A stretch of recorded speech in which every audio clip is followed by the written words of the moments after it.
Everything starts and ends in the mind. It all boils back down to your perspective and how you're going to perceive it. Because the same thing can happen to two different people and they can experience two completely different things. If he were telling the truth, he wouldn't have told us.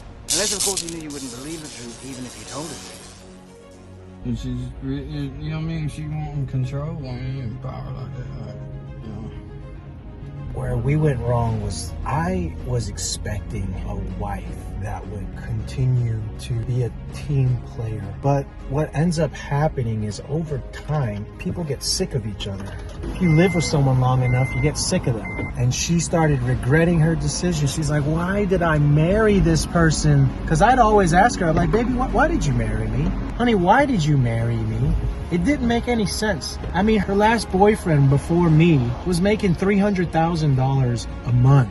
Not a year. He was making $300,000 a month. Like stupid, ridiculous money. And here I am just freaking, I'm all excited and proud of myself for making $175,000 a year because I was only getting paid $36,000 from my parents to run the company. I said, I can't support a family with this, mother. You know what she said? She said, go work at McDonald's. She said, why don't you go work at McDonald's and see if you can make that kind of money? That's what she told me, bro. And that's how my story begins. But here I am, my brother, he got a job at McDonald's. I'm so glad you got a job. Huh? It's a job right now, you know? Yep. It's a pretty hectic environment. It's very unusual for me. It's hard to adjust. But maybe it'll be just what I need. Learn to be a team player. I made myself do it. Learn to become a team player on the staff. Work with your colleagues. It's just so far right now. It's like I give offensive body language. So you give offensive body language? Yeah, I believe so. So I'm working on that. I don't know. I have to be. I'm not really happy with the way my social standpoint. Like it's very awkward. Don't you say you wish like it could be the same between you and I with everybody else? Well, yeah, but I'm still approaching. Even when I'm by myself, I'm still being able to be myself for a while. But I'm slowly working on it. It's like your walls come up too fast, huh? Yeah, that and a lot of stuff that I do to myself. It's like self-sabotage. Yeah, it's just all the little stuff. You feel guilty about that stuff? Well, no. It's just after you do it and you find out that ain't the right way, it's hard to recover from it. Well, what's not the right way? Drinking and smoking? Well, no, it ain't bad. But you can't just you know what I'm saying? You can't overdo it. Oh, yeah, you definitely can't overdo it. You don't want to be like freaking James and get drunk at 10 in the freaking morning and stop by Ace's Tax Services and be belligerently drunk in public. But there's nothing wrong with drinking.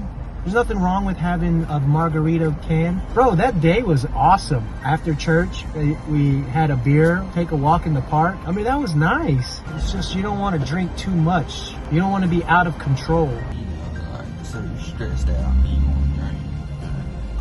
It could really necessary. It ain't going to necessary. You know what I'm saying? You might fix that problem.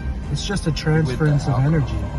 All that's happening when that happens. Let's say something pisses you off, right, Alex? And then you say, F this, I want to go drink. And you drink. You're transferring your energy. So all that negative energy that you've just taken from this thing that just made you mad, you're applying it to alcohol and you're transferring your energy through that. Now, some people can get it completely out of their system and some people, they continue to harbor that in themselves. And so they start creating a vicious cycle because people do have to let out steam. It's not like it's wrong to drink to relieve stress. But if you become dependent on that and then it also becomes like a cycle, then that's not good for you. You just don't want to be controlled by anything. Feeling guilty for just drinking, that's a conviction that you have to deal with internally, If you feel like it's wrong, then don't do it. But don't let other people guilt you into something because they think it's wrong. You're judged by no one but God, Jesus. Jesus is the final judge.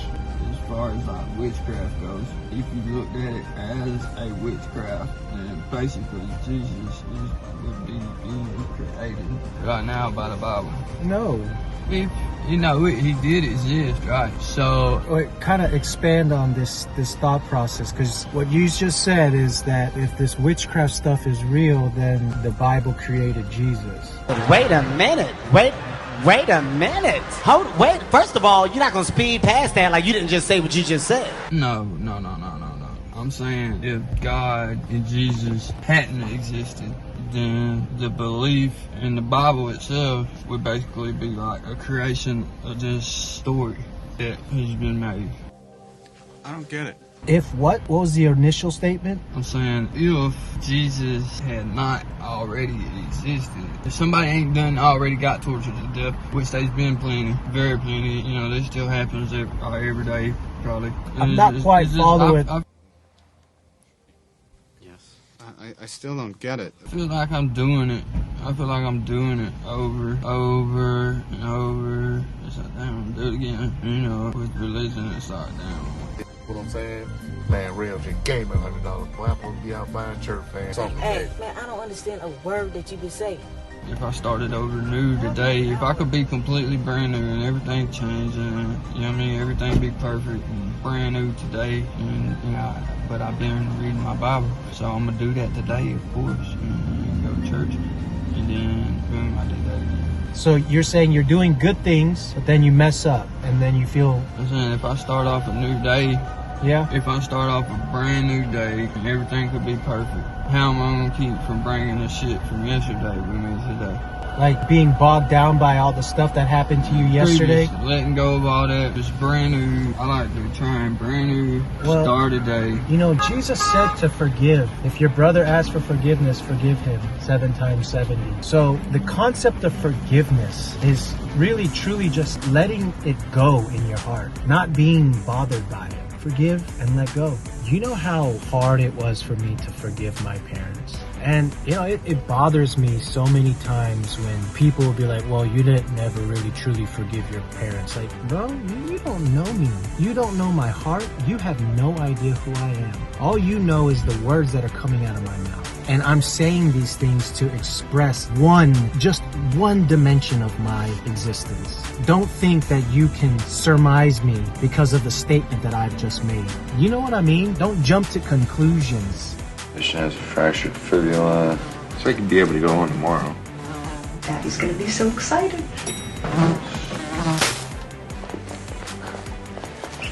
That killed him.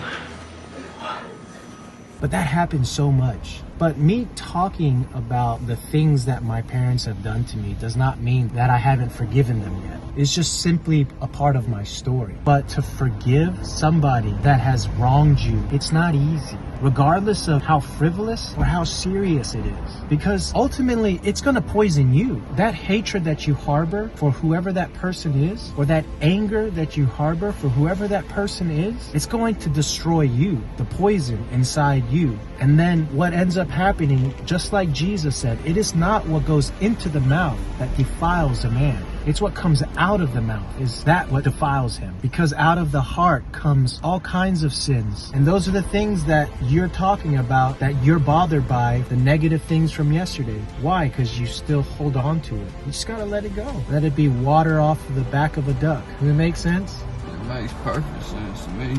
That's why Jesus said, do not worry. It's got to be even better than that, though. Well, there's got to be something better than that. It's got to be even better than that. Everything is in the mind, Alex. Everything starts and ends in the mind. Because how you interpret the stimuli that are happening around you, the variables that are happening around you, the events that are happening around you, it all boils back down to your perspective and how you're going to perceive it. Because the same thing can happen to 2 different people and they can experience 2 completely different things. One can be completely humbled by the glory of God and the other person can end up hating God, even though the same exact things happen to them both. Everything starts and ends in the mind, Alex. That goes into another subject. Yeah. It's a very complex subject. Anyways, let me go run this over to the UPS real quick, and then we'll move on to the next thing. What time is it? Is it 12? The autistic Christian out. If he was telling the truth, he wouldn't have told us. Unless, of course, he knew you wouldn't believe the truth, even if you told us.